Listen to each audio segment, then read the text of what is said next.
war waged across the forests of Ardenweald, the Loa of Graves beseeched the aid of the Maw Walkers. After noticing that the slumbering souls of several Loa had been taken from their groves, the Maw Walkers and Bwonsamdi determined that Mueh'zala, the original Loa of Death, was behind the theft. They discovered that anima from other wild seeds were being used to empower those taken.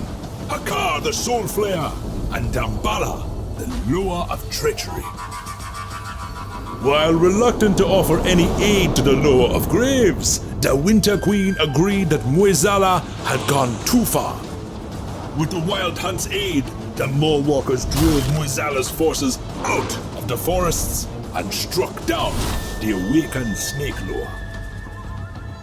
Determined to stop his own boss from returning to Ardenweald, Bwonsamdi called upon the Maw Walkers to journey to the other side.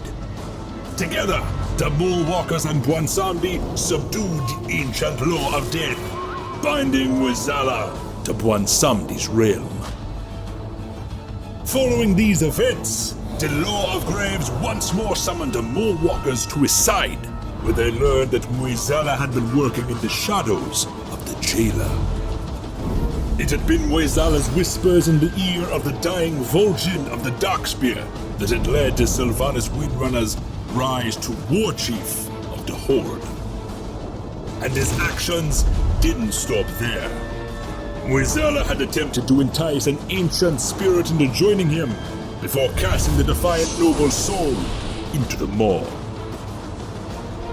With the help of the spirit of Vol'jin, the Maw Walkers saved multiple souls from the maw, including the spirit of the wild god Ashamain, the soul of Hir'eek, the Bat Loa, and the soul of Shadra, the Spider Loa. Tragically, the Maw Walkers arrived too late for the soul of Rizal, the Loa of Kings.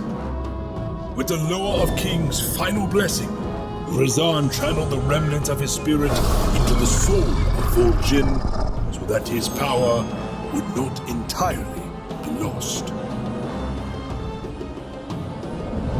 After returning to Ardenweald, the Maw Walkers laid to rest the 3 souls they had rescued from the maw, their spirits slumbering into wild seeds so they could be reborn anew.